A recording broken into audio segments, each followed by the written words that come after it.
Good afternoon. My name is Rene Zambrano. Uh, Jose Ramirez. Nice to meet you, Mr. Ramirez. Today is July the 14th, 2000, and we're interviewing Mr. Jose Ramirez for the U.S. Latino and Latina World War II Oral History Project. We're sitting here in San Diego, California, Barrio Logan. And before we begin the interview, I would like to begin by letting you know that we're very, that we acknowledge that you volunteer your time and also, and we know your time is very valuable, and so we want to let you know for the record that we're very appreciated that you're volunteering your time. We would also like to explain the purpose of this interview for the record. And before we begin the interview, I want to go ahead and read this and have you sign it, and then we'll begin the interview. The purpose of the U.S. Latino and Latina World II Oral History Project is twofold. One is to salvage the stories of U.S. Latinos and Latinas of World War II, of the World War II generation, and two, to develop a structured audio, video, and photographic archive that will be accessible to scholars, journalists, and others interested in learning more about what life was like for Latinos and Latinas before, during, and after World War II. The archives will be housed at the Nettie Lee Benson Latin American Collection and at the University Center, the UT Center for American History, this at the University of Texas. So let's begin by having you sign this, the interviewee. This is the interview agreement release form that would allow us to use this material. Great. I'll go ahead and sign it myself, and we can go ahead and begin the questions. Great.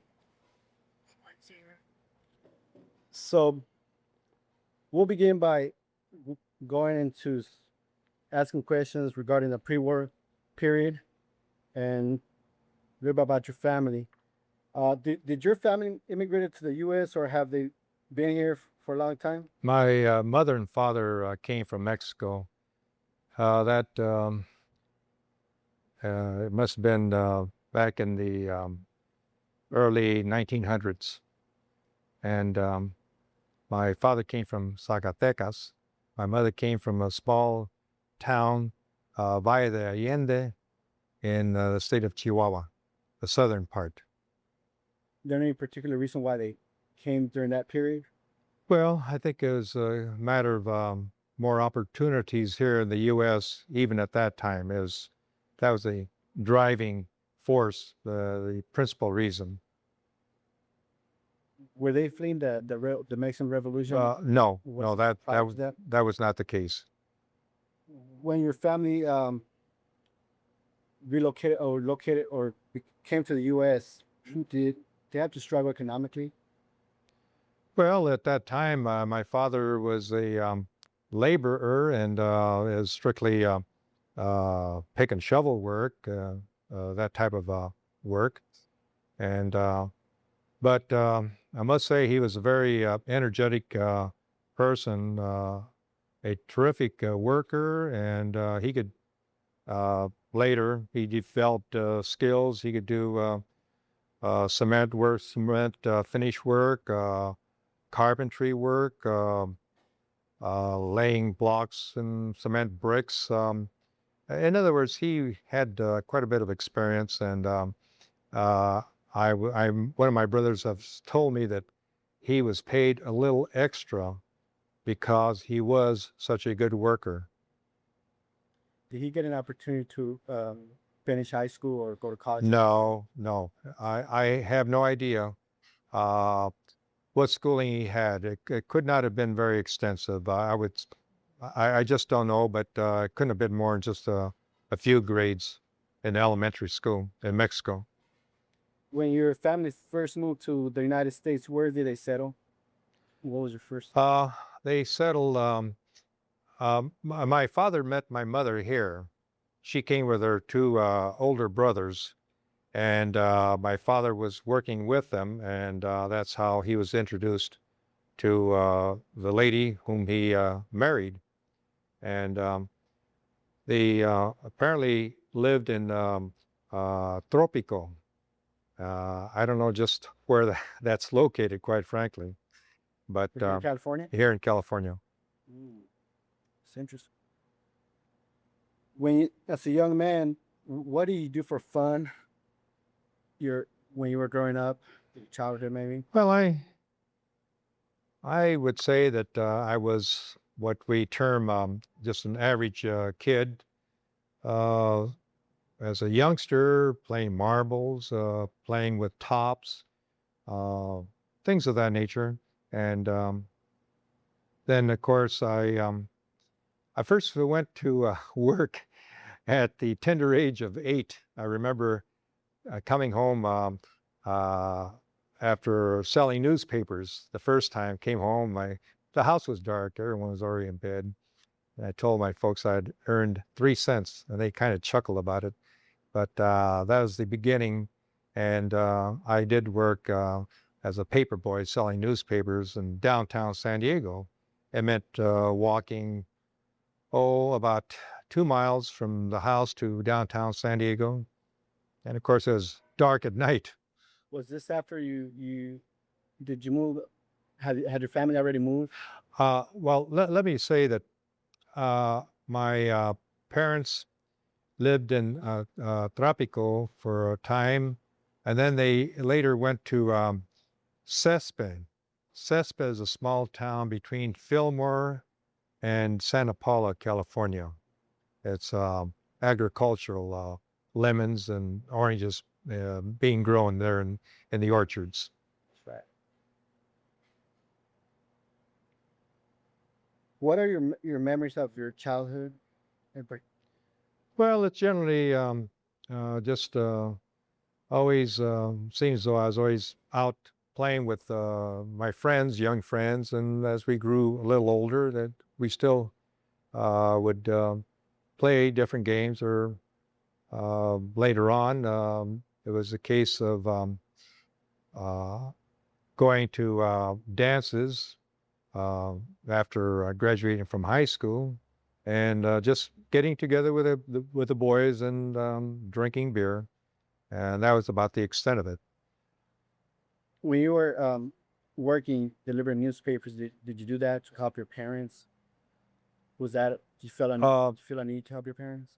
I did it to actually to cover my own expenses so that they wouldn't have to spend much money. I looking back, I can honestly say that since I was about 12 years old, I managed to buy my own clothes and all.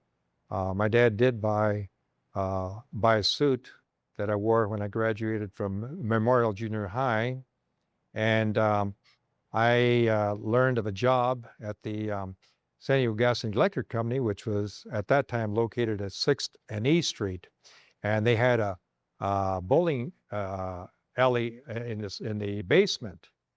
And so I went, I applied, and I became a pin setter. And I earned enough money working about 3 or 4 months to buy my suit that I wore when I graduated from high school. Your generation lived through the Great Depression. Can you tell us how your family dealt with the economic disparities of this period? It was tough. I remember some of us going to the Salvation Army. It was pretty close to Thanksgiving time, I believe. And we had to sing some of the songs there and all. And then we were given something to eat. And it it was a pretty bad time for us. I remember having to go and get surplus food. The government had a program, and I would go with a wagon, my little red wagon, and with a gunny sack, and they would give us turnips, oranges, some canned meat, and the canned meat actually was horse meat.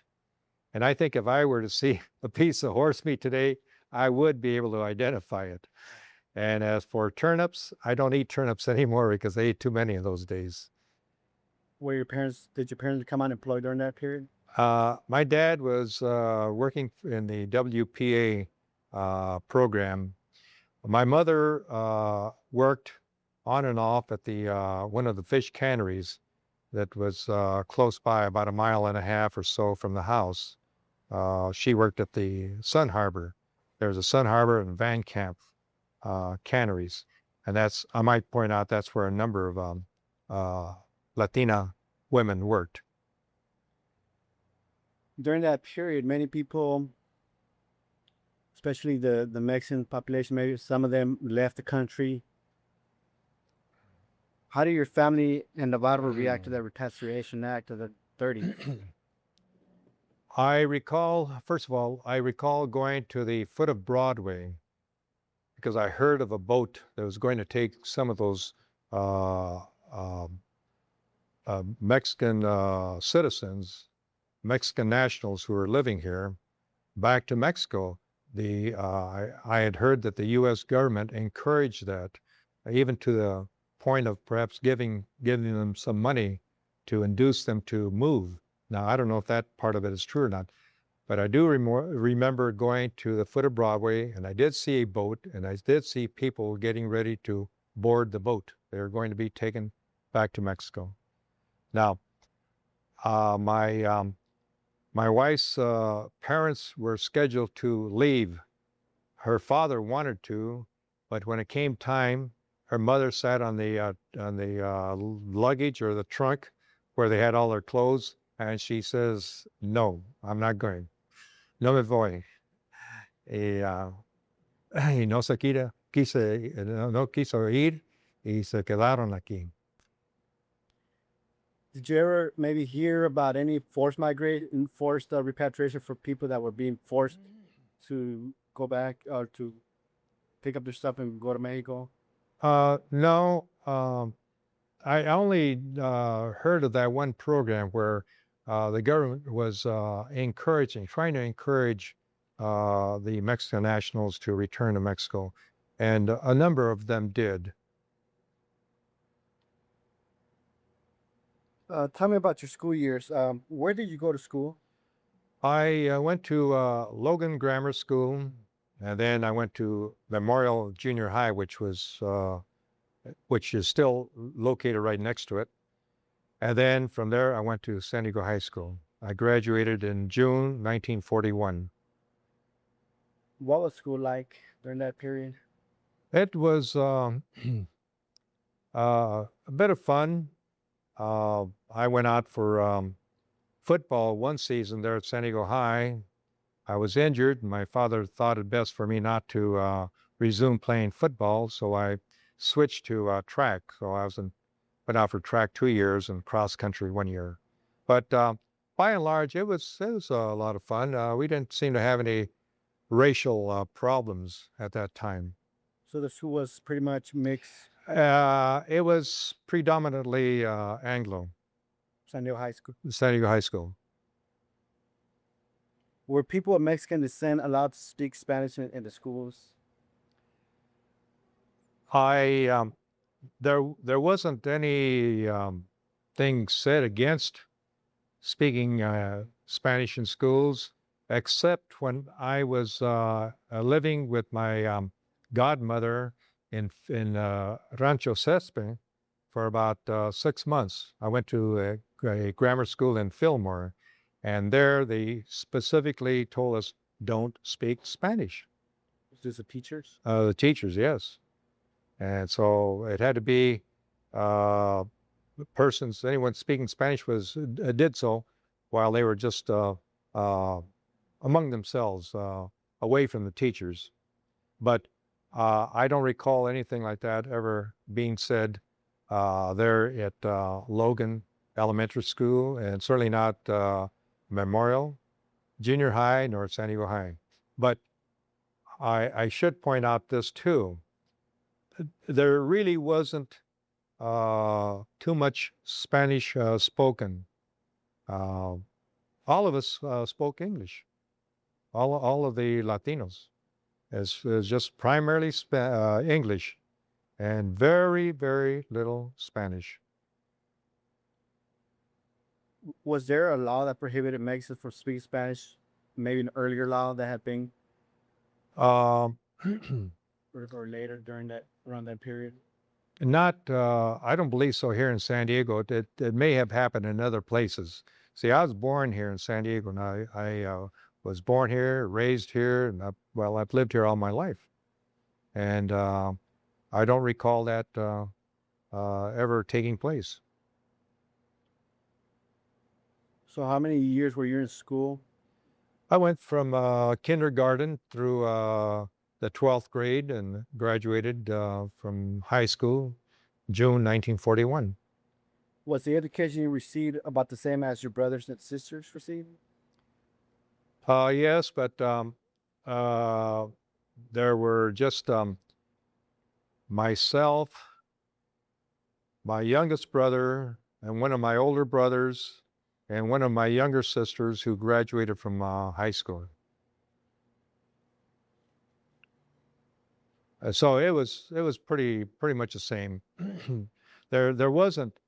Uh, Let me just point something out.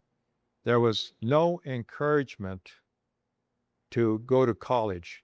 In fact, the principal at San Diego High specifically told one person, Leonard Fierro, who is no longer living, no, don't bother to go out to San Diego State. You can't cut it there. And also told Armando Rodriguez the same thing. You can't cut it in college. So there was absolutely no encouragement. On the contrary, there was discouragement. Was it the same attitude from the teachers? Well, it was the principal of San Diego High who said that, Dr. Azeltine. And so I know those two cases. There must have been others, but I only know those two cases. Okay. I was never told by the principal not to go to college. Was that contradictory to what you felt? Well, I didn't know. Apparently, at one point, it was customary for the principal to talk to members of the graduating class, and it was on that occasion that the principal advised Leonard Fierro and Armando to forget about going to college. Now, were you working while you were in school? Maybe your high school years? Did you also work? I had a paper route during the time that I was in high school, and I may have sold. I think I sold newspapers downtown in downtown San Diego. So I was doing either one or the other. Earlier, you said that San Diego High School was mixed and it was not segregated. No, it was not Do segregated. you remember any of the schools around San Diego County that were? Yes, Lemon Grove. There was a Lemon Grove incident. It's been shown on TV, and the father of a friend of mine, older person than I, is the one who I believe led the fight against the segregation there at Lemon Grove. And I believe the Latinos there refused to attend a segregated school, and they won. Now, perhaps at some point you might see that particular program on TV, or you might inquire. You might be able to get a copy of it, and I think it's called the Lemon Grove Incident. Do you remember what the conflict was over? Well, it's just a case where there were Latinos. We were known then as Mexicans. The Mexicans were to go to one school, and the whites were to go to a different school. That's what it boiled down to.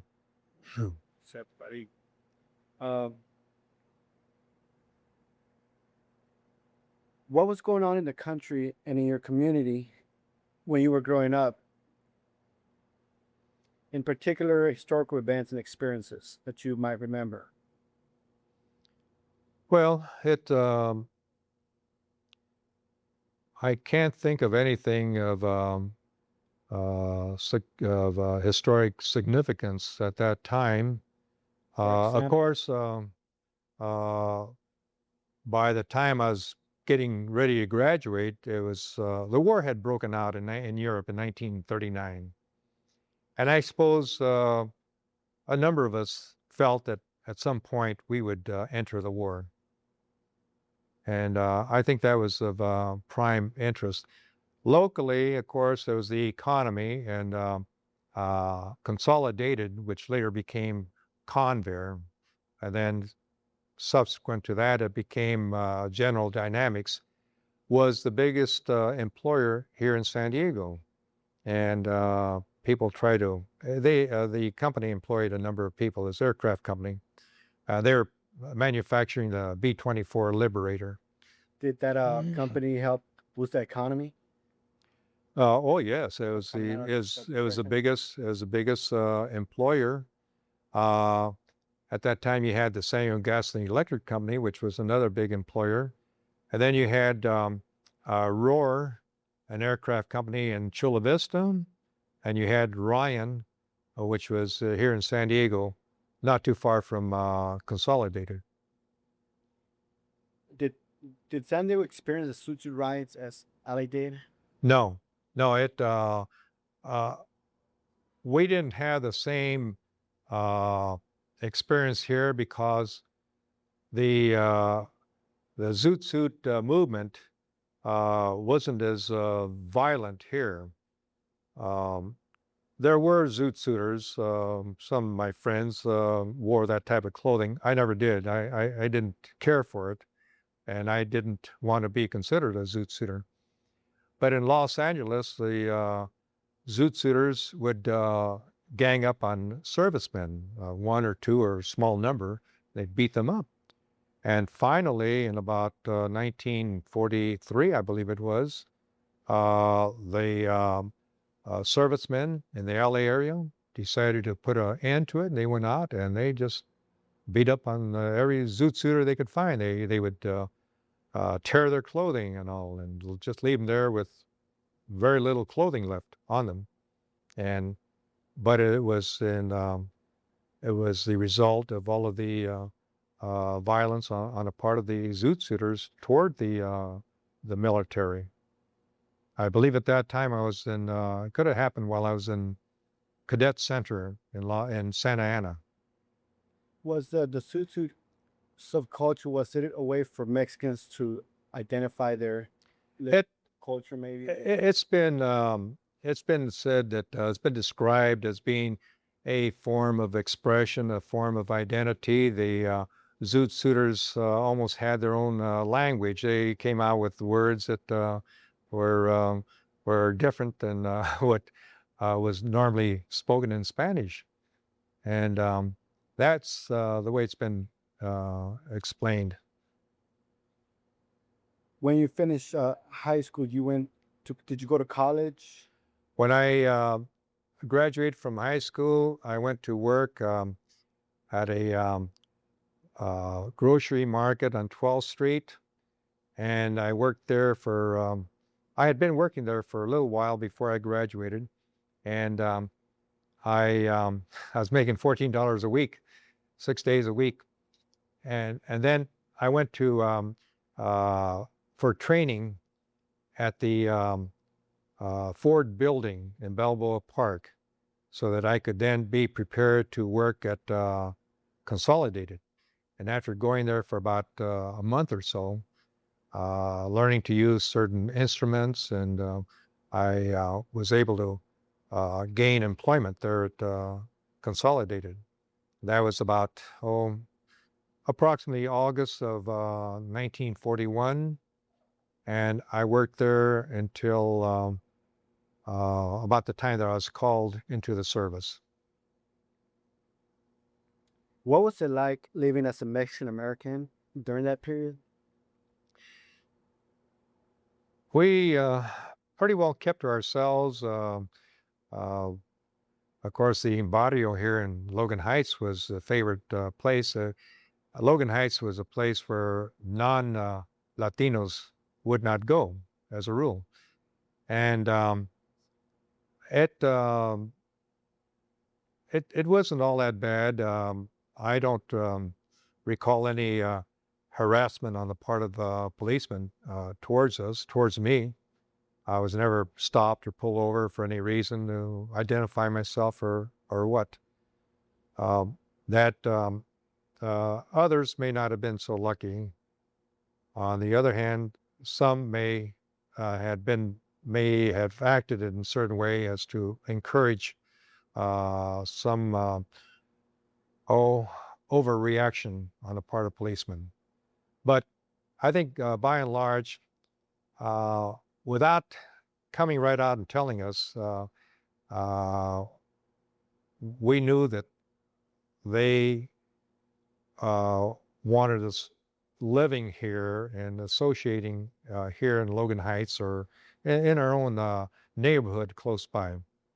I lived on the fringe area, actually between Logan Heights and Little Harlem. And so I wasn't right here in the barrio itself. What was Little Harlem? Little Harlem was located on the center would have been 30th and Imperial. It was not a large area. Blacks had businesses there and all, and there saw a number of activities there. I lived right off of 28th Street and about 2 blocks south of Imperial.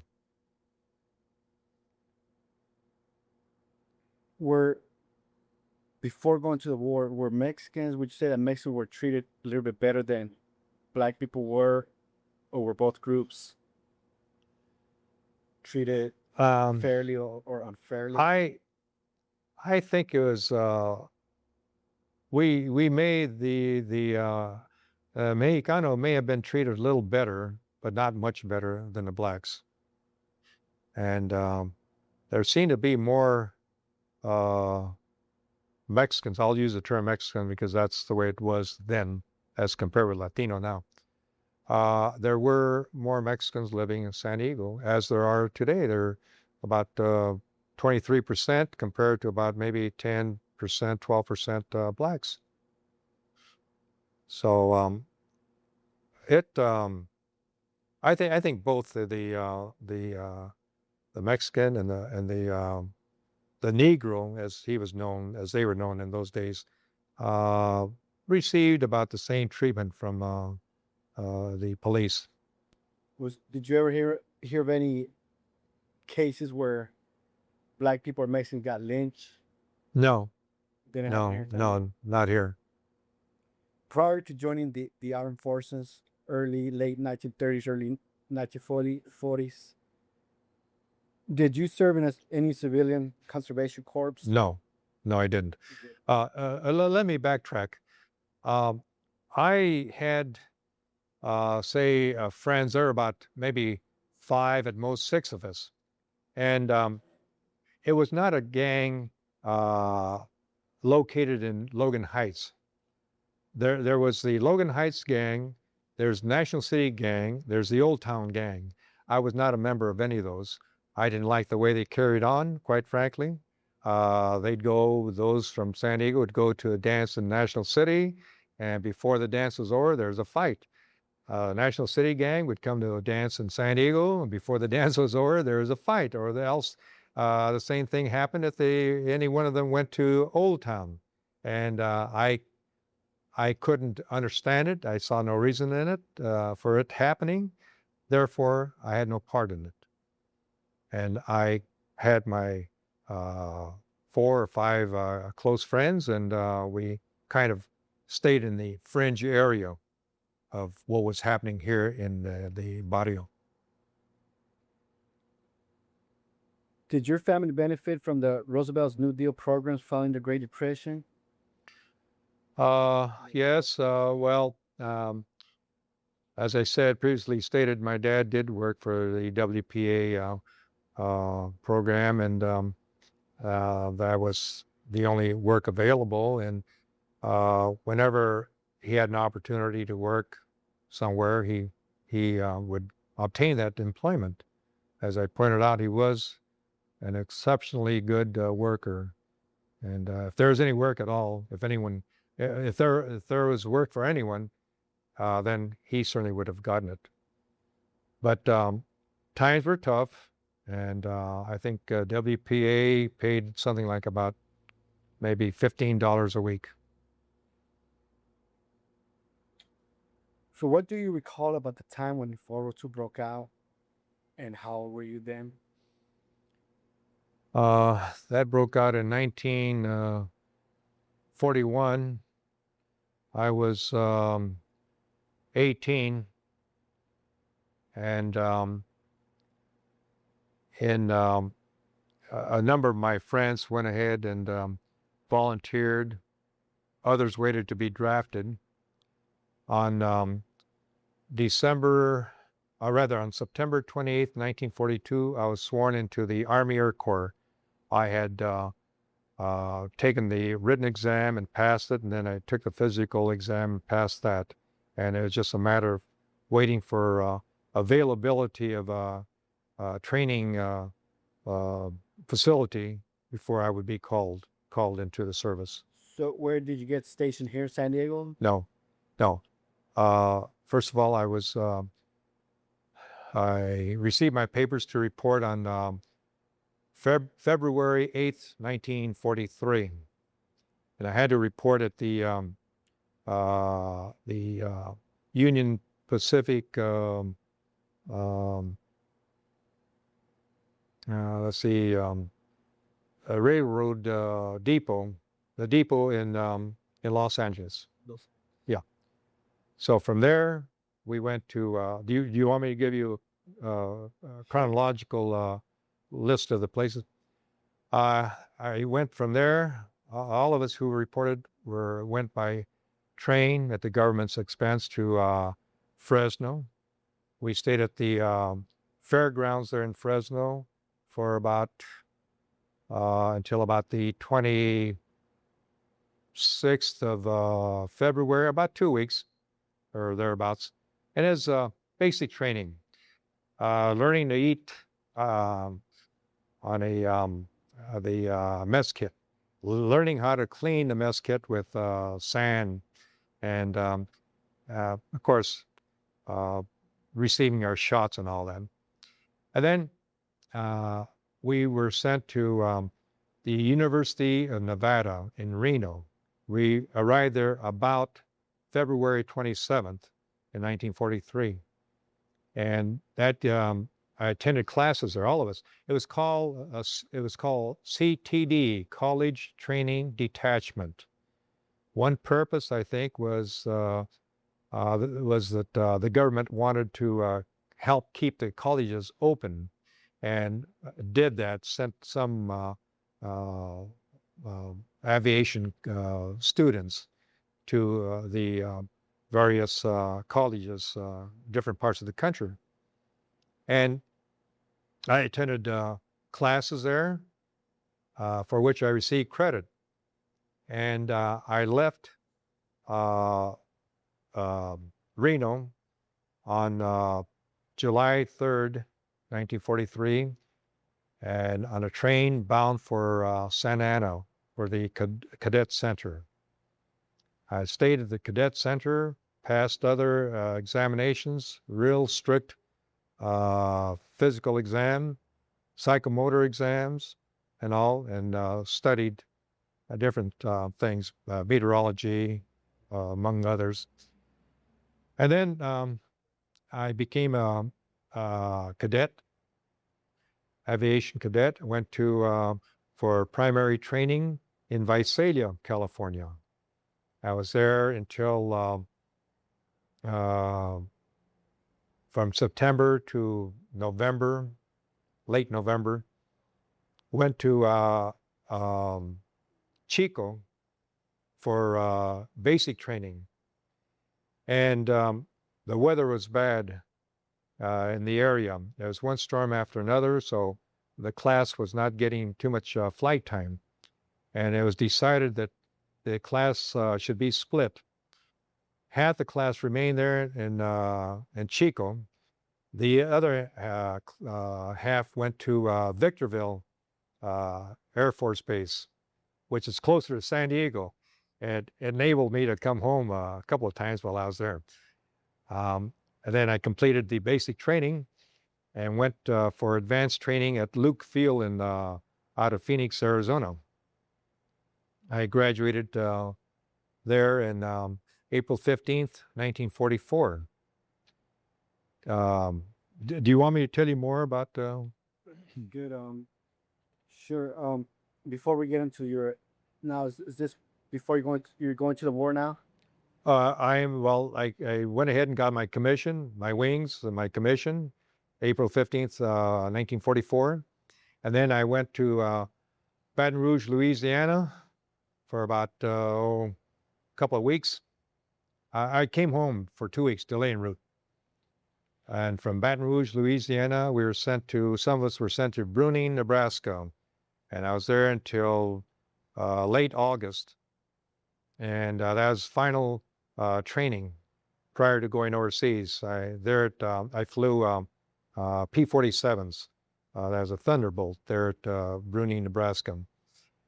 Returned to Baton Rouge, Louisiana. Stayed there the entire month of September. Then they sent us to Camp Patrick Henry, in Virginia. And we shipped out about October 8th or 10th or something like that. How do you get along with other men in your division? Got along well. That's one thing about one benefit of being in the service. You learn how to get along with other people. You listen to other points of view. You listen to different philosophies on the part of people from different parts of the country. And as long as they respect you and you respect them, then everything's fine.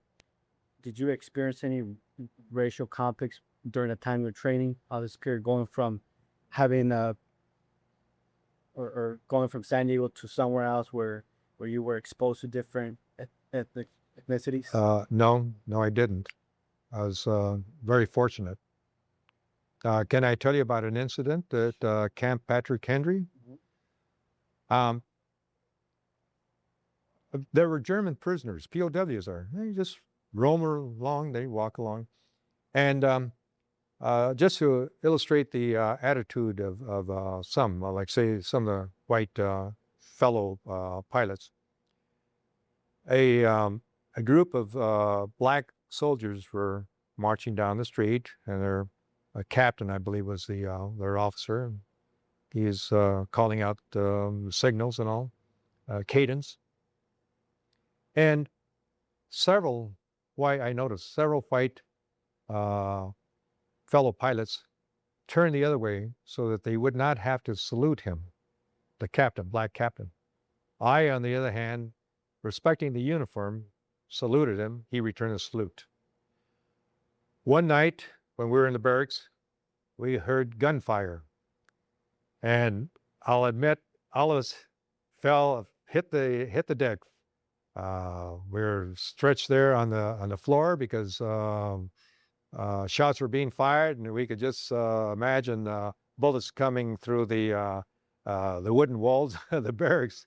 And we learned later that it required an armored car to break it up. There was a big fight between black soldiers and the white soldiers. So that happened. Where were you when the Japanese attacked Pearl Harbor? Quite frankly, I had been out the night before, a Saturday, and I was sleeping in late. A friend of mine came over to advise me of the attack, and I thought he was pulling my leg. Was this in San Diego? I was in San You were Diego. in San Diego? Yes, I was in San Diego. And I couldn't believe it. And so that caused a tremendous wave of patriotism, the likes of which I doubt that I'll ever see again in my lifetime. Men just crowding into recruiting offices, wanting to join one branch of the service or another. And the same fellow who came to me and notified me was one of my buddies, tried to get in the Navy. And they said, "Well, I don't know. You're a bit too short." He's Latino. He's a fellow Mexican. And they asked him, "How tall are you?" He says, 5.5. And they said, "Gee, you don't look like 5 feet 6 inches to me." And he said, "No, I mean 5 feet 1/2 inch." Needless to say, he did not go in the service. The Yeah, service. no, too short. So how do your family and community, you started talking about your the reaction. What about your family? How did your family feel about this? Well, they were proud of the fact that I volunteered to go into the Army Air Corps for flight training, and they supported that 100%. I knew, as a matter of doing that or being drafted and not having a choice as to possibly what branch of the service. He probably would have been drafted by the Army, and I would then be going into the infantry, as so many of my friends did. Knowing that you were going to be drafted, or either if you didn't go voluntarily, did you know anybody that dodged that drafting and for Yes, there were a few from Logan Heights area who went to cross the border, went to Mexico. did they ever come back? They later came back, and I know in one person's case, he had to go in the service after the war was over, and he had to go in the service, and he served in Germany and on the occupational force. Did you feel that it was your responsibility to fight in the war after the Japanese had attacked? Yes, I did. Were you fearful that the Japanese might attack San Diego at that time? Uh, no, I didn't think that would happen. Of course, the events in the Pacific were not too encouraging. The events in the Philippines, uh, where our forces at Corregidor surrendered to the Japanese forces, and then, of course, Japanese forces landed in the Aleutian Islands, which is up north of Alaska, a string of islands. There was a Japanese submarine that fired some shells trying to hit some of the oil tanks in the Santa Barbara area. Luckily they missed, and so there was no damage. But They're very close. they're very close. Uh, we when after the 7th of December, they put like say there at Conver, they put some camouflage netting over the buildings, and we saw uh, uh, some machine guns there and some anti-aircraft guns, and that was a grim reminder that we were at war. And then, of course, we saw some P-38s flying around patrolling, and that too was an indication that this was it. So the whole community became alarmed, and We became aware. We realized the seriousness of the situation.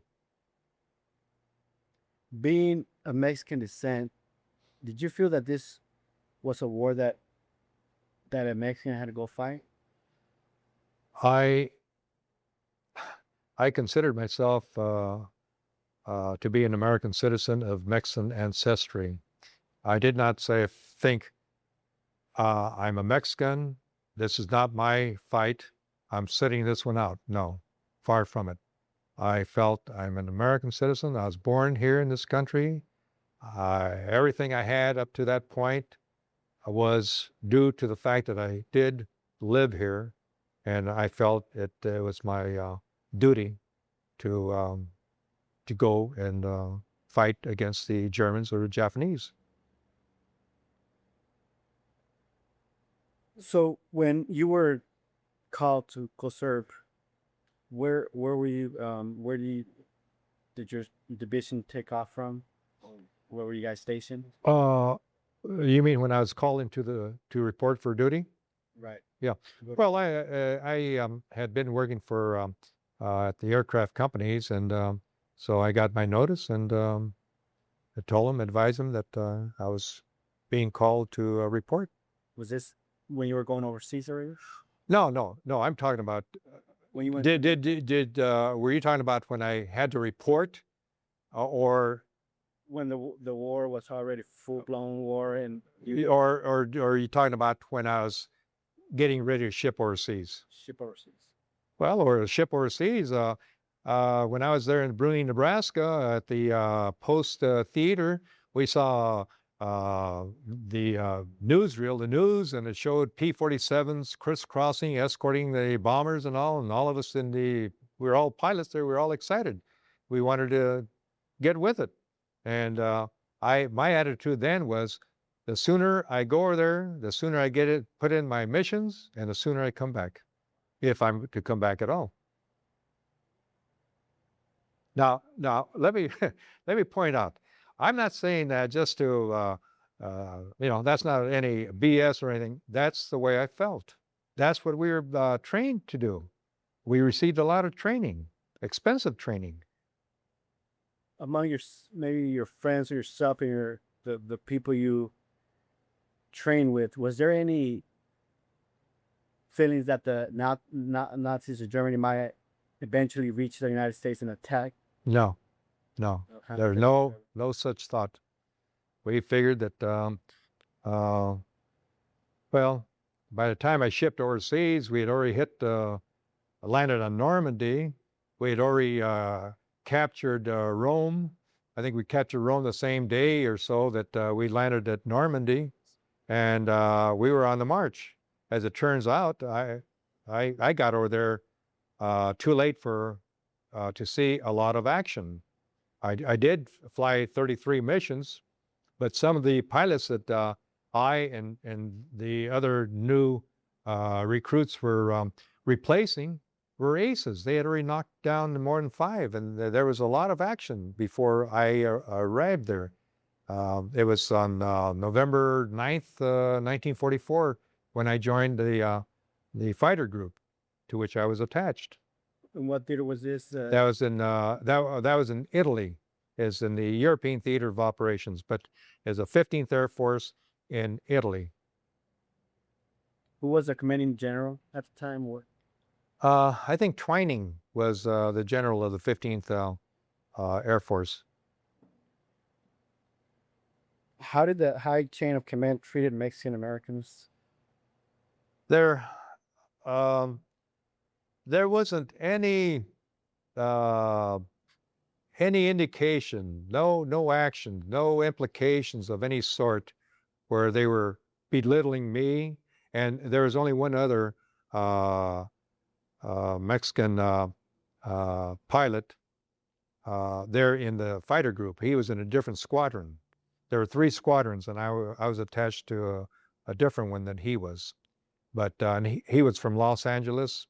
I never did really have, never got together with him because he was just in a different squadron, and we just didn't cross paths at all. But there was nothing to indicate, as far as I was concerned, there was nothing ever said or done to show any disrespect. Did you get an opportunity to fight any major battles? And if you did, would you describe some? Well, let me explain our mission. Our mission was to escort bombers. We would put up, our squadron would put up 4 flights of 4. Each flight has 4. So that's 16 planes plus 2 subs flying behind the 16 in case something happened. One plane had to drop out, engine trouble or whatever, then one of them could move in and be part of the flight. We escorted the bombers to their target.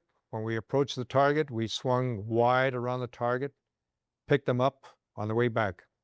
And the idea was to escort them to ward off any attacks by German planes. 3 squadrons. One was located 4,000 feet above the bombers. One was located at the same level as the bombers, and the bottom one was 4,000 feet below the level of the bombers. Now, I flew 33 missions.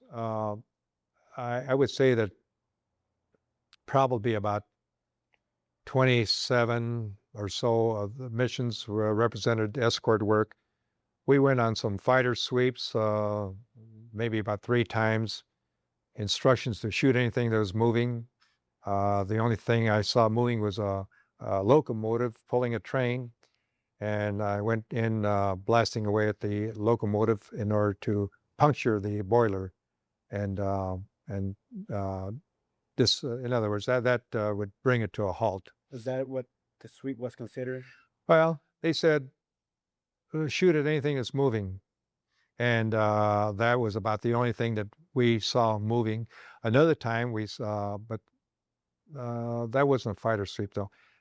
We saw a Ju 52. That's a tri-motor German transport plane, and there were 2 flights of us nearby, and we were like a bunch of cats after a mouse, and it was knocked down. I didn't even have a chance to shoot at it.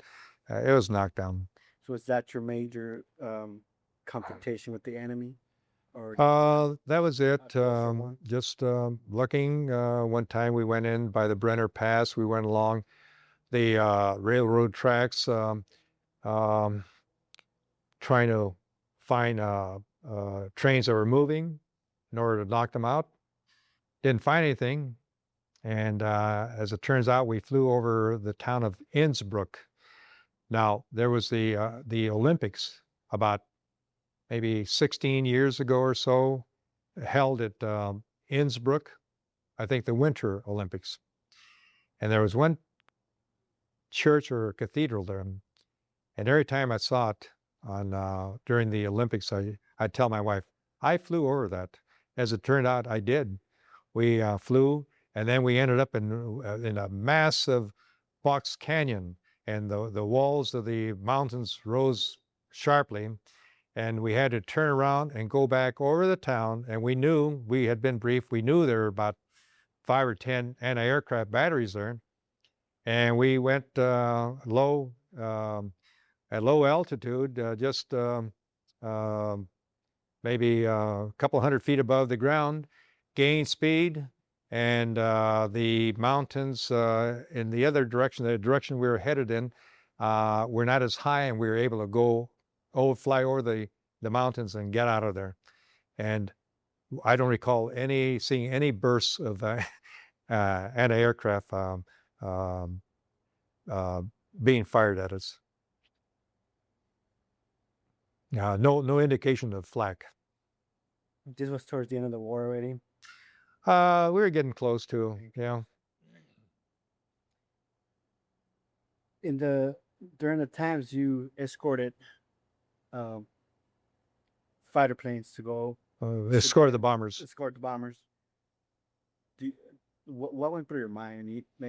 Well, I just wondering if the Germans were short on oil, and the few times they did come up, I happened to be on the ground because we had a number of pilots. I couldn't fly every day. We replaced pilots who flew maybe about 15 days, 16 days straight, and then they got a day or 2 off, and then they had to fly another 16 or so. But towards the end, we had, in our squadron alone, we had about 62 pilots, and we had a total of 31 planes, and we never put up more than 18. So that meant someone had to stay on the ground. And consequently, I happened to be on the ground when some of our planes did run into some opposition, and we knocked down. At one point through, through a certain, through January, February, I think February 1945, our fighter group had all of the air victories in the 15th Air Force. We just happened, our planes, pilots happened to be at the right place, the right time. We engaged them, we knocked them down, and that was it. And then in March and April and into May, then of course, other fighter groups enjoyed some of the air victories. Did any of your pilot friends or people you knew who were also flying ever get shot down? As a matter of fact, a fellow's name is Aiken from, I think from Maine, the state of Maine. We were in the same tent. There were four of us in a tent. He was on his second mission, and he went down, and he parachuted.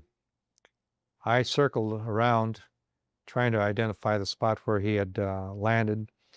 And when I got back to the base, I went ahead and reported that at the interrogation. And I indicated on the map approximately where it was, and I was pretty close to it.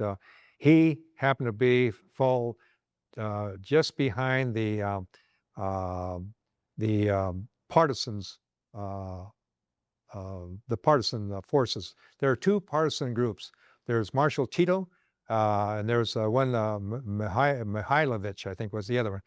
And those two did not get along. And we were told, if you go down and they start talking politics about the Yugoslavs, don't say anything, because you might say, well, gee, Marshal Tito is a so-and-so, and they might be Marshal Tito forces, and you're a goner. So we were told, don't discuss politics for that reason. Was this two groups on the side of the U.S. both of them? Well, they were Yugoslavs. I'm talking about Yugoslavia. That's where the pilot Aiken went down, over Yugoslavia. And he just barely missed hitting the German lines. He fell within the partisan lines by just a few miles. And he was eventually walked out and to the coast, and then he was picked up and he returned to the base.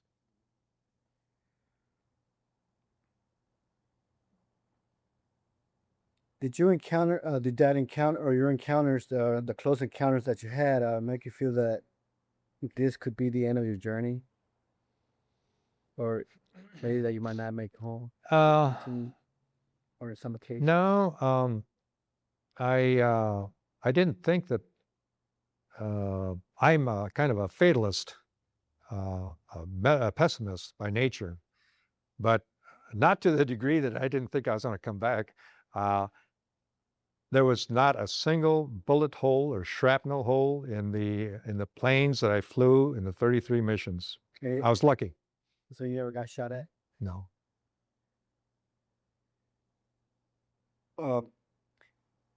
Two-part question. Was there other Mexican pilots in your unit? Well, there was just the one from Los Angeles. I don't even recall his name. And he was in one of the other squadrons. As I pointed out, there are 3 squadrons in the fighter group. And he associated there with his group, and I associated with my group. And I never, it's strange, but I never met him at the officers' club. They had an officers' club there, and they were serving the rations that we would normally have received if there were not a club, and yet we were paying for the the liquor they were serving, which technically was ours. I did meet a fellow Mexican from Tucson, Arizona. I can't think of his name now, and we met on New Year's Eve there in the officers' club, and we had a few drinks. We were supposed to get together the next day. I went over there, but it didn't really amount to much. He was not a pilot. He was what we call a gravel pounder, a ground officer. Did you ever get a chance to see the Mexican soldier in combat? And if you did, what was your perception of the Mexican soldier?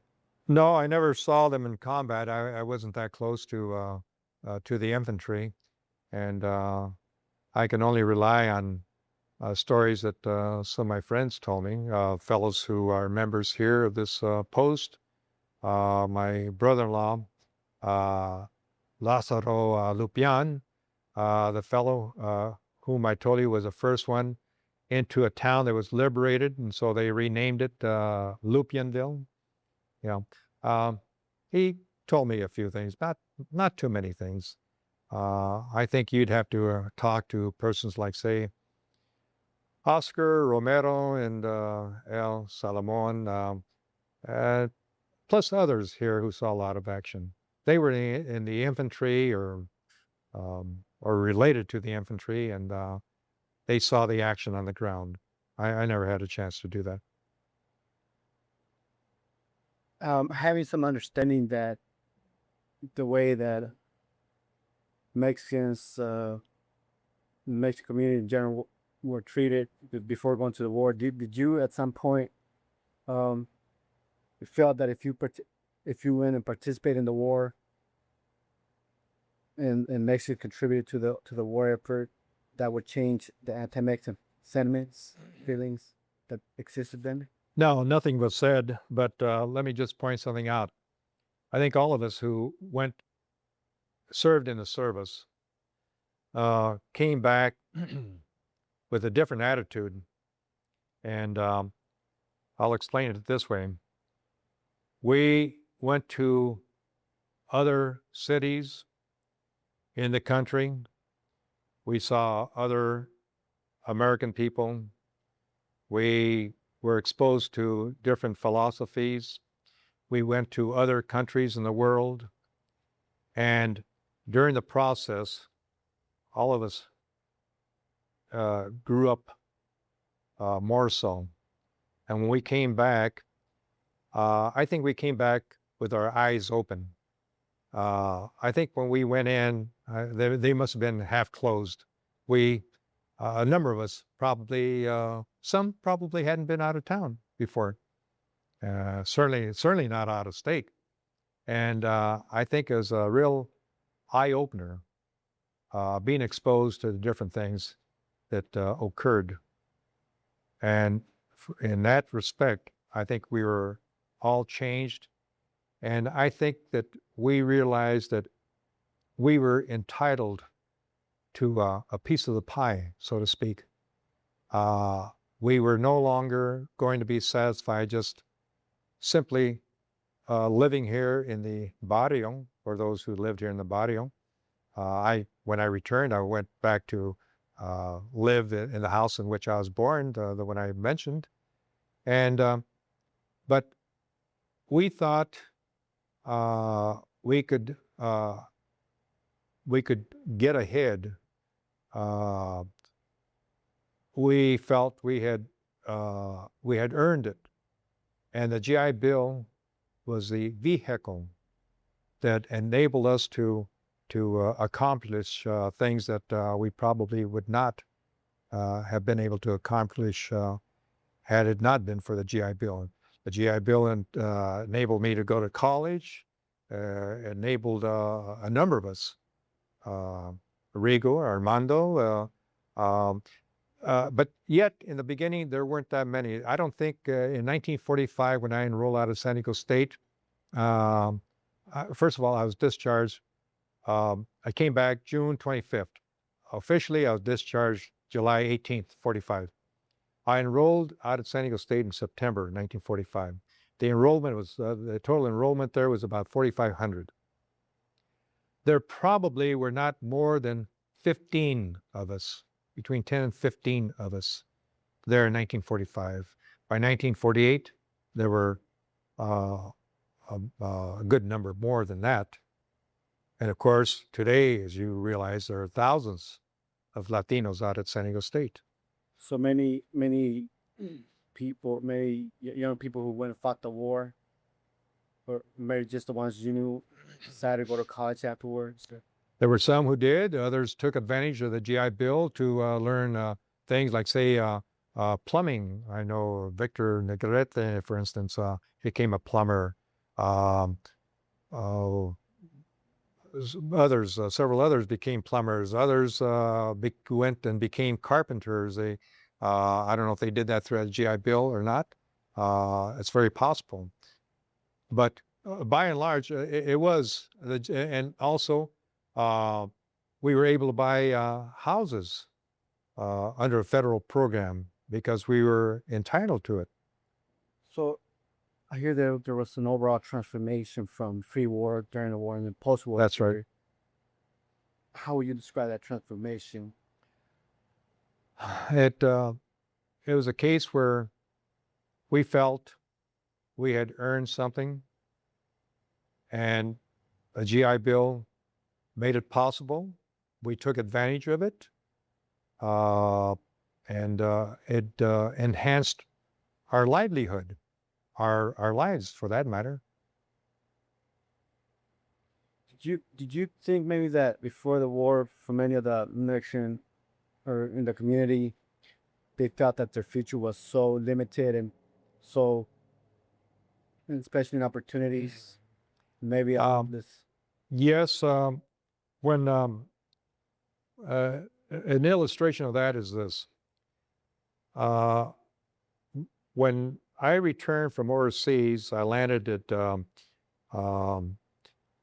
we went to, what the heck's the name of that base in New Jersey, Camp Kilmer. Then we went, the following day, we got on the troop train and came west. Came out to Camp Beale up around Marysville. We were there a couple of days. First thing we did, all of us threw our uniforms away that we had worn and all that time full of soot and all. And then we got a big surprise. I don't know if you realize that it was necessary to have so many points in order to be discharged. Well, they came in and told us, we were all air personnel, pilots, bombardiers, navigators. So they said, okay, all pilots will have an opportunity to be discharged, regardless of the points that they have. The same does not apply for navigators and bombardiers. So pilots, you have 10 minutes to make up your mind as to whether or not you would like to be discharged. And the thought came to mind, if I get out, the war is almost over. It's just the war in the Pacific. Plus, they told us, if you choose not to be discharged, there's a possibility that you'll be shipped out to the Pacific.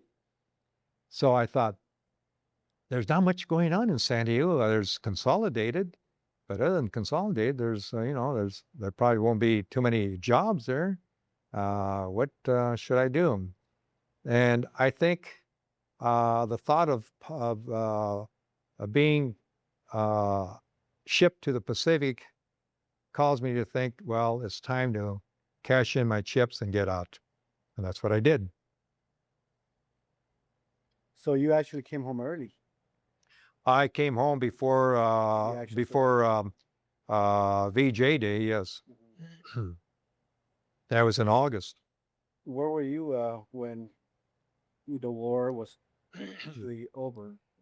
I happened to go to with Father Kern, a Catholic priest, to Loyola University in Los Angeles. I kind of he asked me to go along with him, and I did.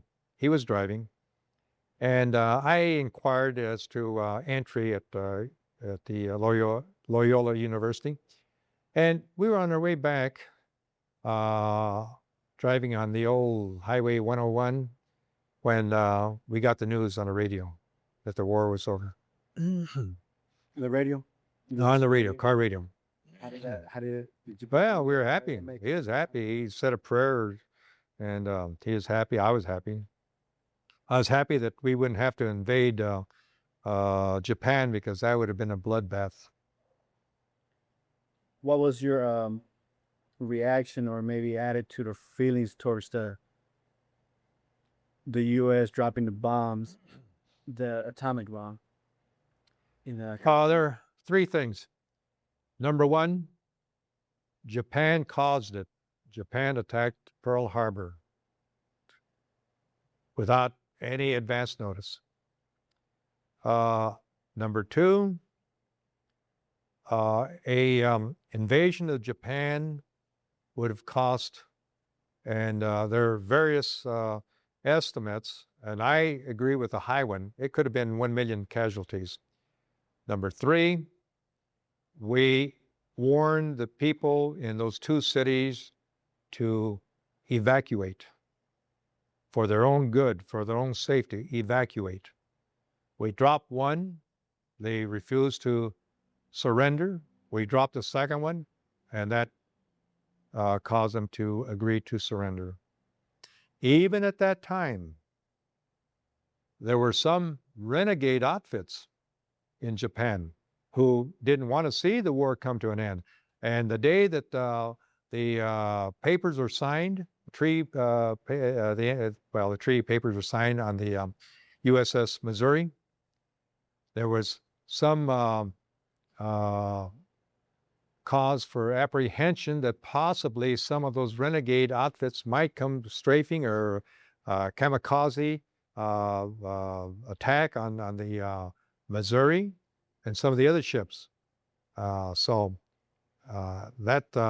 were some of the things that were of concern. Did you feel that maybe it was justified, or maybe that it was a way for the United States to revenge its the attack that the Japanese had caused them, the devastating damage that they have inflicted in Pearl Harbor? I don't think it was a case where it was a matter of this is done in revenge. That was not the case. It was done to shorten the war, to bring an end to the war, to avoid a lot of otherwise needless deaths, casualties. They estimate of at least 1 million. Maybe not all dead, but certainly wounded, killed and wounded, and something else. You have to understand the reason for that was due to the fact that the remaining military in Japan and civilians, particularly the civilians, were all trained. They were to sharpen bamboo poles. They were to attack U.S. forces, women, old men, old women, kids. They were not going to surrender because the Americans were demons. They would go in there and they'd rape the women and kill everyone, and that's what they had. That's what they were told, and that's what they believed. Was this part of just an ideology that was imposed on them, or by the hierarchy there in Japan, the military hierarchy, and that was a cause for all the deaths, the suicides in Okinawa. The families jumping off the cliffs. Because they were told that the Americans were going to come in and rape the women and kill people. Do you think that the U.S., by dropping the bomb, helped teach future foes a lesson, say, for example, the Soviet Union? No, I think it was a case where, in that sense, it was a twofold importance. To end the war and to gain the upper hand, because by then it became evident as to what the Russians had in mind, because the war was over in Europe and Stalin had already made his move to go in and occupy the occupied part of Poland. They occupied some of the other countries and set up the Iron Curtain. So we knew what his intent was. And so if we had the atomic bomb and they didn't, we'd have an upper hand. Did you feel, maybe others around you feel, that maybe war was going to break out again with the Soviet Union? Because there was some thought that it might, that it conceivably could happen. Things got pretty sticky when I was out at San Diego State. I remember in one class we were discussing it, and I said, I say, yeah, well, if that's the way it's going to be, maybe we should go ahead and call back some of the soldiers and some of the pilots and uh, and everything. And I remember one student said, "Gee, uh, you're talking as though there's going to be a war." I said, "Well, if there's going to be a war with Russia, we might as well do it now and get it over with. Not give them a chance to say, get the A bomb." When you came back home, how did that American public react to the comeback of the soldiers? We were um, greeted in a very hospitable manner. The civilians couldn't do enough for us. I know it was said that in lots of places, particularly a place like, say, New York and San Francisco, servicemen couldn't buy a drink if there happened to be a civilian around and who had made money during the war, naturally, being here stateside. And he popped for drinks, set up buy drinks for all of the servicemen. And here in San Diego, we were the returning heroes, and How so you, the barrio community felt? they were all happy. They were proud of us. They were happy to greet us, and so um, What was your family reaction? oh, I enjoyed it, but I didn't get carried away with it. I still felt that I did what I had to do, and all of us, for that matter, did what No, we had that. to Oh, do. you were not married, were you? No, that was in 1945.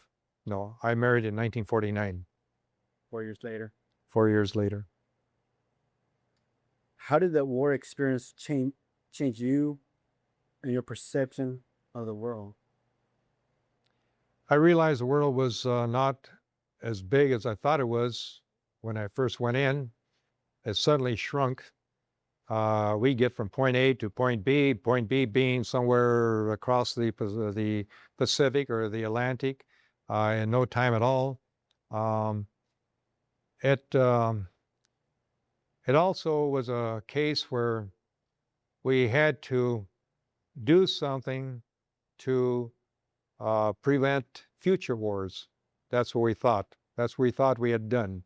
We beat Hitler. Uh, we destroyed the threat to Europe, to England, to ourselves, for that matter. Had we not gotten in, then we would have been fighting against Hitler, and he would have had missiles, guided missiles, and which would have been able to hit the U.S. from there. Did did the war change you personally, as far as how you view the world? I I think I learned something about people. I saw Italians. They're as low as they could be under circumstances, food, lack of clothing, lack of many things, and uh, I it I felt sorry for them. They had been misled by Mussolini. Um, I didn't feel as sorry for the Germans because of all the things that Hitler and his henchmen had done against humanity in Europe, in Germany, and the conquered countries. The Jews, in particular, the way they were uh, just uh, massacred, the um, and on such a large scale. Um, it I think I and others felt that there had to be some better ways of living. There had to be better ways for countries to get along with each other, for people in different countries to get along. And I guess that was the purpose of the UN, but the UN is not really as strong as it should be. and that is partly due to lack of cooperation by Russia, and now in some of the other communist countries. But it's a matter of having to work. Peace is not going to come by itself, and it's not going to remain in existence by itself without effort. Just as liberty has a price on it, we all have to be very vigilant to maintain the freedom, the liberty that we have here in the country. And the same applies, I think, to peace among the community of nations. It requires work. Countries have to be diligent. They have to work in concert to maintain peace. When you came back, how did you adjust yourself to the It was war, to the peace? my situation was quite different from say someone in the infantry who had been overseas for say 4 years. They went away feeling a certain way. Many of them changed when they came back. It took them a while to adjust. In fact, when that was one of the things, the matter of adjustment when servicemen returned stateside. In my case, it wasn't all that difficult because I didn't have a difficult time over there. Everything at the air base, everything was on a friendly basis and all. We were out in the sticks, no problems there. All I had to do is fly a mission, return, and then everything was nice and peaceful there. It was much different for the infantrymen. They saw a lot of combat. They saw a lot of killing. They saw their buddies killed, and so it affected them differently. But I had no problem adjusting to civilian life when I got back. Did you face any difficulties in your work, business, or career, either because you were maybe because you were Mexican after you came back? No, there was nothing. I graduated from San Diego State in 1948. Went to work for the state of California in February 1949. I worked until December 28th, 1984, and I rose from a junior accountant auditor when I first went in to a tax administrator 2 in charge of a tax employment office. And during the time, I figured that I received a fair shake. I received fair treatment, and it was up to me to pass written exams. It was up to me to present myself as well as possible at oral exam before, say, a 2 or 3 man panel, and in order to get on the list, promotional list. And so, no, I didn't feel that there was a hidden agenda on a part of the white personnel. There was a mass movement after World War II, the Chicano movement in the 1960s, along with the African American movement. Would you say that the World War II generation, the people who went to World War II and they came back and got an education, do you think they were partly responsible for the momentum that was later created in the community per se? Well, yes, I think a number of the leaders in communities happen to be veterans, and they did go to college. They did get an education. Some became attorneys, accountants, professional people, just in all walks of life, different social workers, just any number of professions. And uh,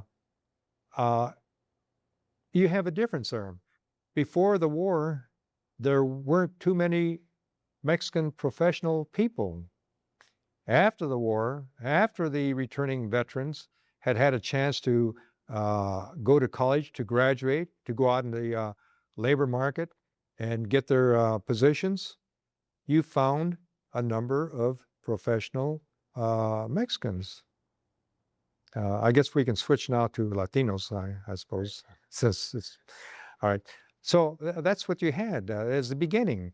And that's why I say that it showed up out of San Diego State, going from maybe 15 in 1945 to, I don't know what the number was in 1948 when I graduated, but it had to, it must have been possibly 100 or so. And so that was quite a jump.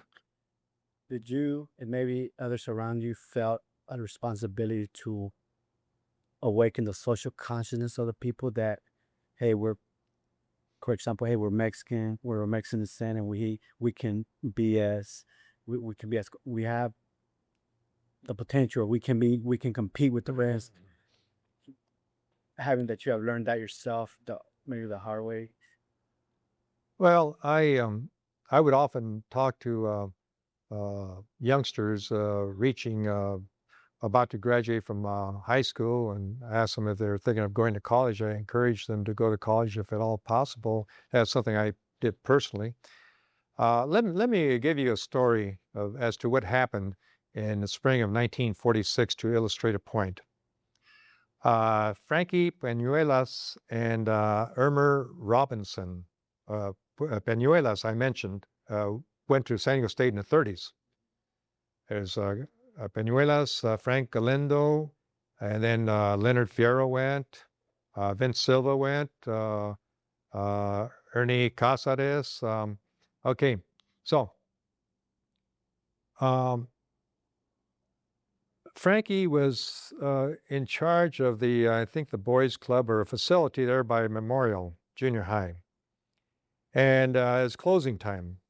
So he and Irmer, who I think was his assistant or was working there with him, were there closing the place, locking it up.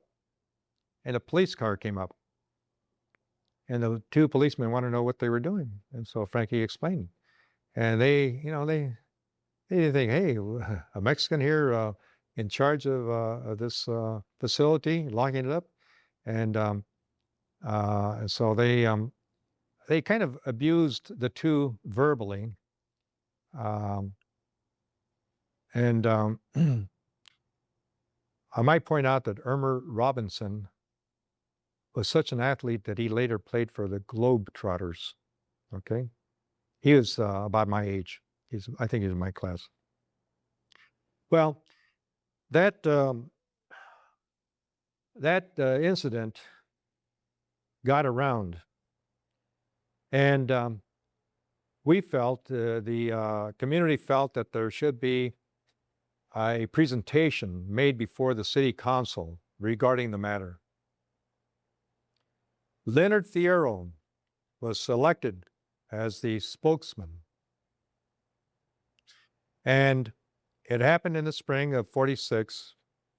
I cut classes to go to the city council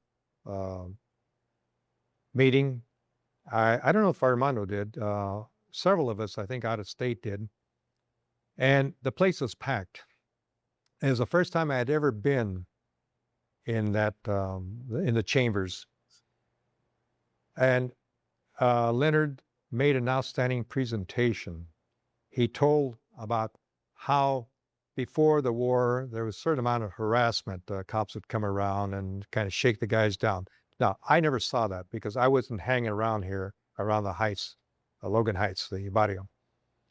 And then he told about how they harassed the older men during the war. Now, I heard about that because they, my father-in-law would be standing with some of his friends in front of Doria's drugstore here about 2 blocks from here. And the cops would come around, hey, where are your papers and this and that, and give him a hard time that way. And so, and then, Papers meeting. well, probably passport or, Now, just for people that had been growing up here and everything. well, no. My father-in-law came from Mexico, so he wasn't a citizen. But they were kind of harassing the older men that way. And then we got back from the service. As Leonard said, we returned from the service. And then this kind of thing rears its ugly head. And the mayor at that time was Mayor Knox, Harley Knox. He grew up on, I think, on Ocean View Boulevard, about 6 blocks from here. Is rather fashionable neighborhood at that time. He is a reasonable person, a good mayor. And I think I would like to evaluate the effect that we had. For instance, when we left, after Leonard made his presentation, he and Father Fader, I think, was there, the local Catholic priest, and he spoke too. But Leonard carried the ball. He made an outstanding presentation. He laid it out in a good manner so that it's easy to follow and to realize the logic of it all. I would evaluate by saying this, that probably for the first time, the barrio, the neighborhood, was telling the power that be, ya basta. We're mad as hell and we're not going to take it anymore.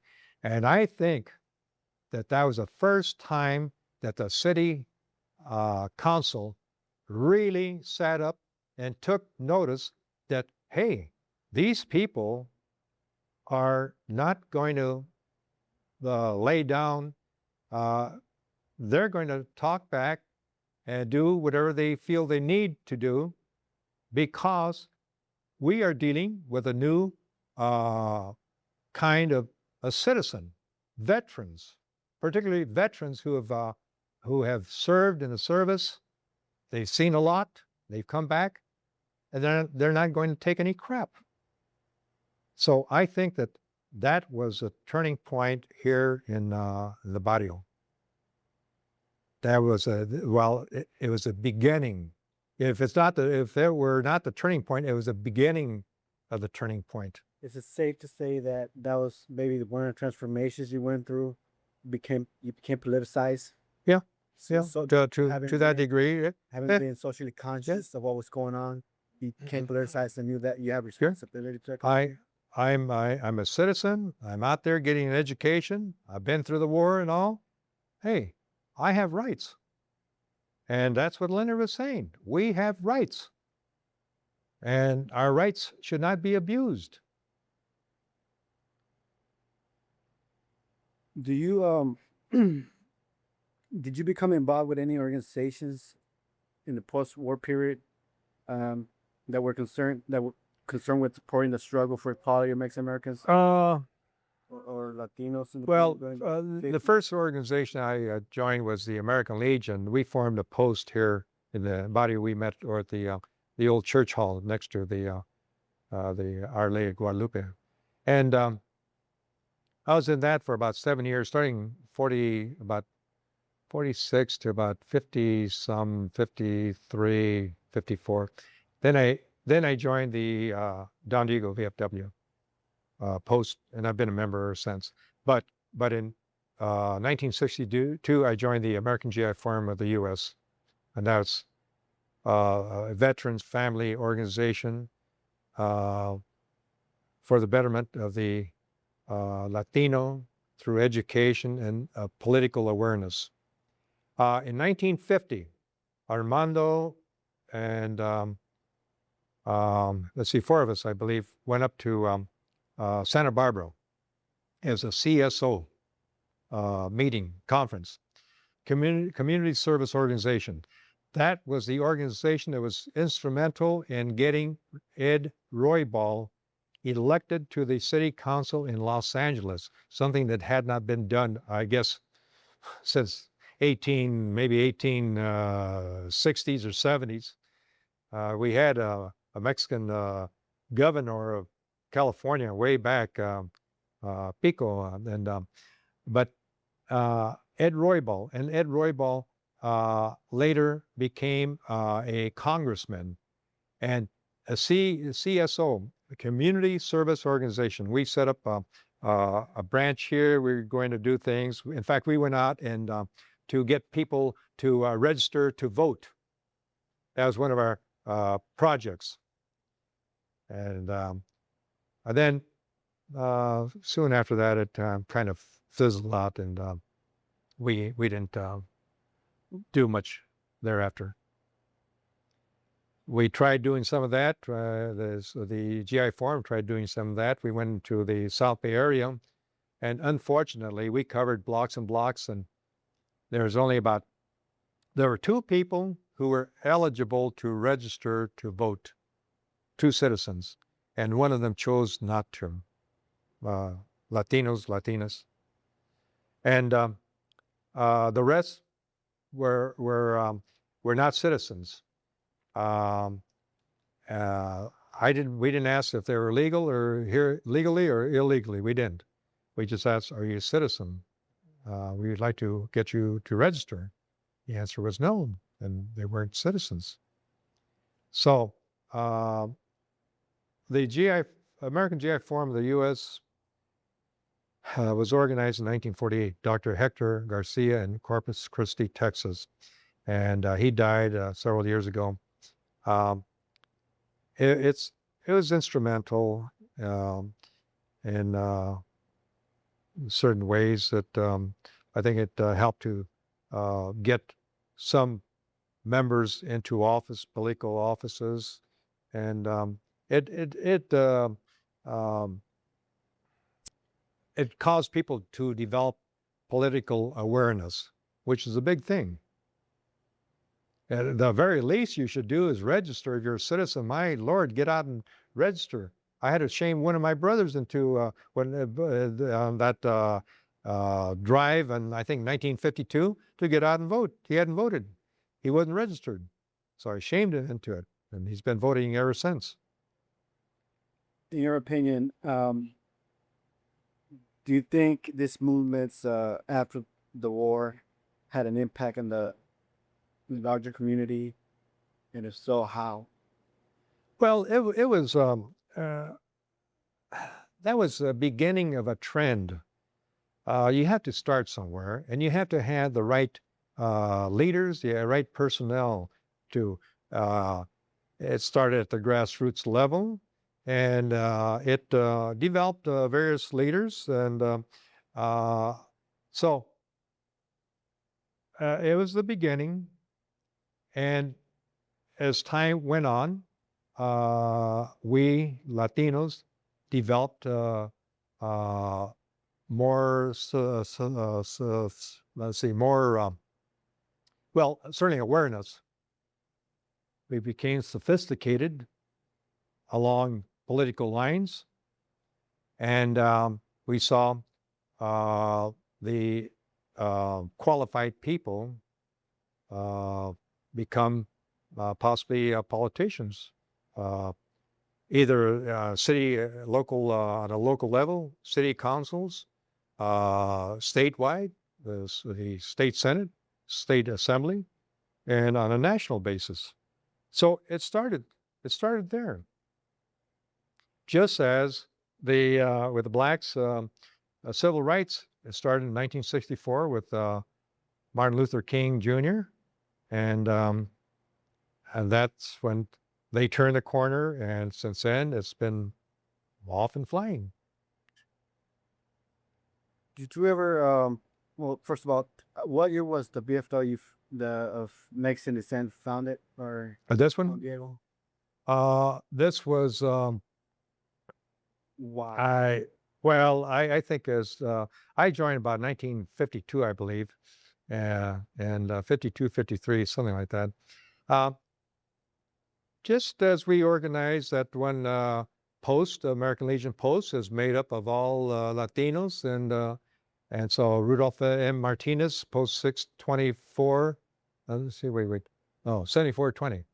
No, 624. This is 7420. Rudolph M. Martinez, he was killed at Pearl Harbor. He lived on 16th Street here, not too far from here. And the post was named after him. This post was named Don Diego, and is made up primarily of Latinos. Now there are more Anglos who are members, and the Anglos hold offices. They've been commanders and all. They work well together. Why? Why was there a need? Being that there were other BFW posts, was there a need to form one? We wanted something of our own.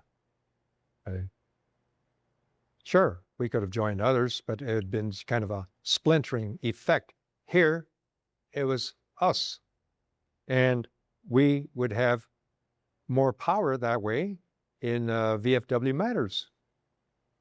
This post is widely recognized. It has a good reputation, a good record. Were the vets, world to vets welcome at another BFW? Oh yeah, we could join others. Ever conflicts after the war? No, not that I know. I never did join others, but I could have.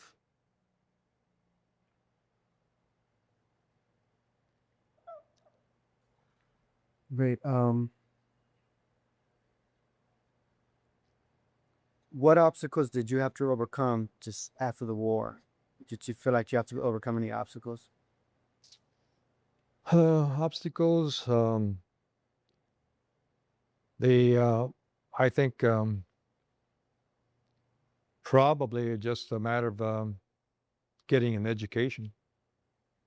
I went to work for the Railway Express Agency, worked for a couple of months after I got back. I was thinking of going out to North Island. It's a good thing I did, and I don't know what I would have done out there. I'd have probably been stagnant. I'm glad I did what I did. I went out to state, got my degree, went to work for the state, and went up through the ranks. And I just applied myself. So the obstacle, I would say, was getting an education and getting a little some part-time work whenever possible. I was getting paid. The first year under the GI Bill, $50 a month. The second, third years, $75 a month. I got through in 3 years out of state because it's a 4-year college because of the units I received credit for while I was at the University of Nevada. So in 3 years, I completed a 4-year college curriculum. I want to backtrack just a little bit. Do you feel that well, first the question is, did you ever join the Toltecas? No. I that was something that was done here in the Heights, and I didn't have I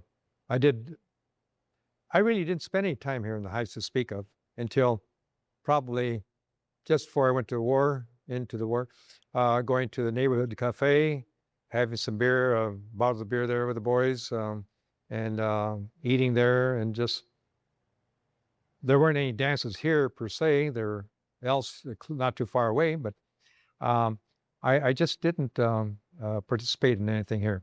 I better take that back. While I was going out to state, I think I did go to some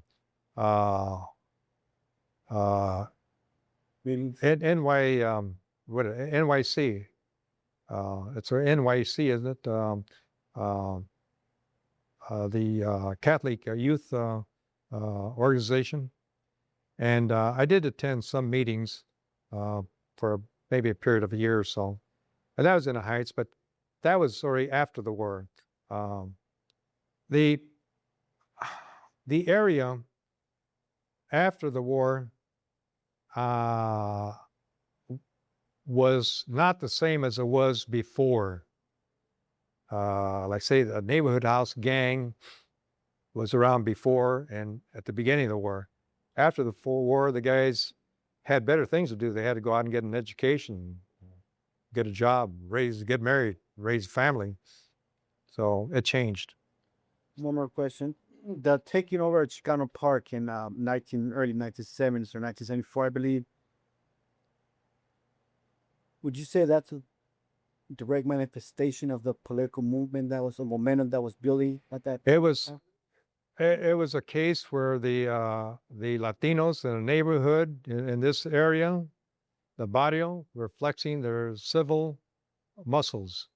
They wanted something. They felt they deserved something. They wanted something of their own. And in essence, it's just a small area, but it became a matter of pride. There's another one that was built, another small area with some facilities close to the water, and just immediately west of the Van Camp cannery. And I've been there several times for the cannery workers picnic. It's held in September and around closer to, I think, Labor Day.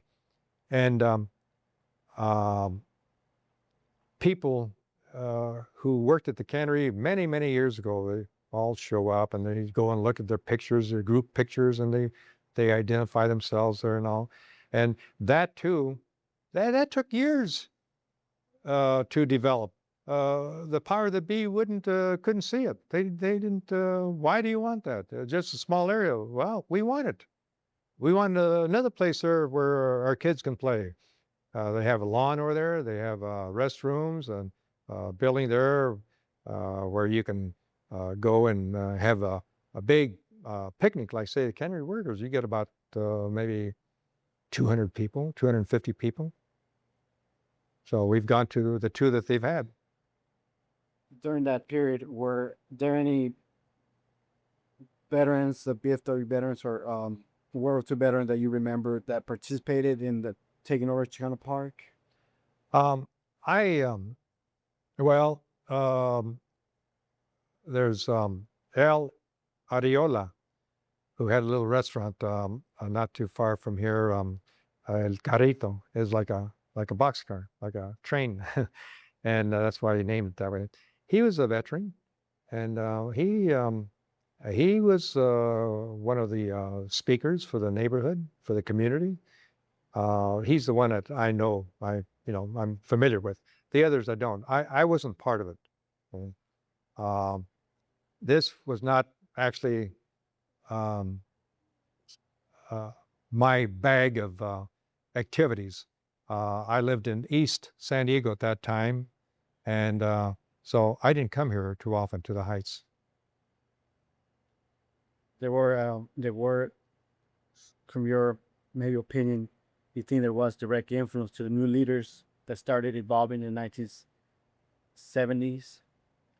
Well, Al, of course, was in the service, and he had lived here in this area for many, many years. And he and others like him felt that, hey, we need something like that. Uh, the city doesn't need that piece of property. They did their thing when they put in the freeway, and this is just almost useless. You couldn't build a house. The house is there for people living because it's so noisy. So they went ahead and they finally prevailed, and they went ahead and created the Chicano Park. You did say you mentioned earlier that you did married also when you came back from the war. In 1949. How many kids did you have? Two. Two kids. Two. Now they're good. In your opinion, 5 grandchildren. 5 grandchildren. In your opinion, how did the lives of your children differ from that of your own? They eat much better than I did when I was their age.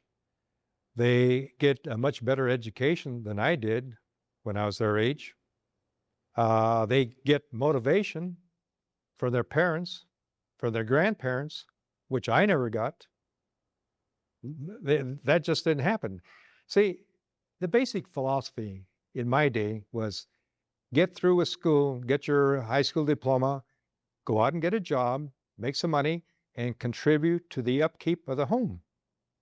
And you know that as well as I. Was a very basic, and it still prevails in some households, not a heck of a lot, but that was a very basic philosophy. And it's much different today. My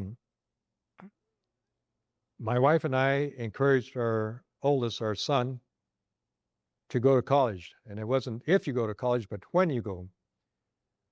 He went to UCSD 2 years, 1 year out of state, and 2 years at UCLA and graduated from UCLA. Our daughter went to college, I think community college or evening college there in San Antonio. She married a Tejano Marine, and when he was discharged, while he said no, he wouldn't move back, he did, and off she went. And here she went to community college and got her AA degree.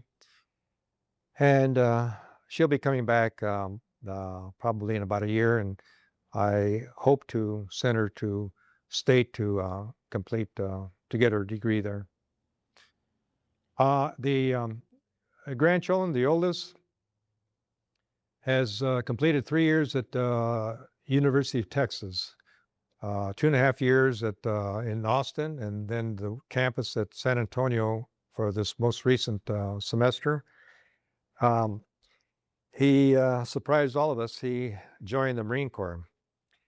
He was told that he would be given the opportunity to study, to attend what amounts to college studies, get his degree at the expense of the government. And then with a degree, he might have a good opportunity to go to OCS, become an officer. And if that all comes to pass, he doesn't know if he'll stay in for 20 years or come out after 4 years. And all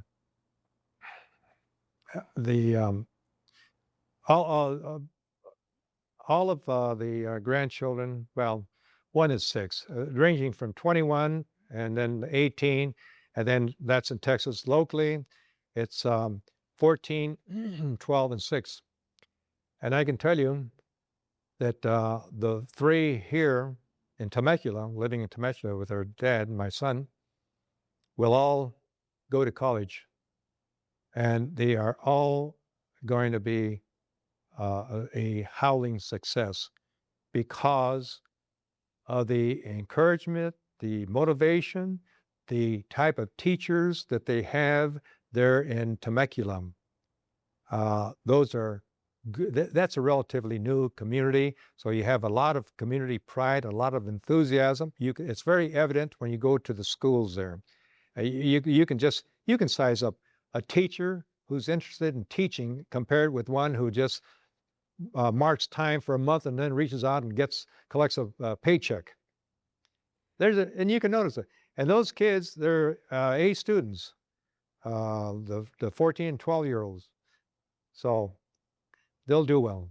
And the 6-year-old, we think, my wife and I, and others think that he's going to be smarter than his older brother and his older sister. He's going to be that guy is just a smart kid. He's much different from the other two. He's going to really amount to something. And you ask him, yes, Josh, the oldest, Josh, what are you? I'm half Mexican and half Jewish. So my son married a young Jewish lady, and let me tell you something. He couldn't find a better wife. First of all, he couldn't find a better person, a better wife, or a better mother.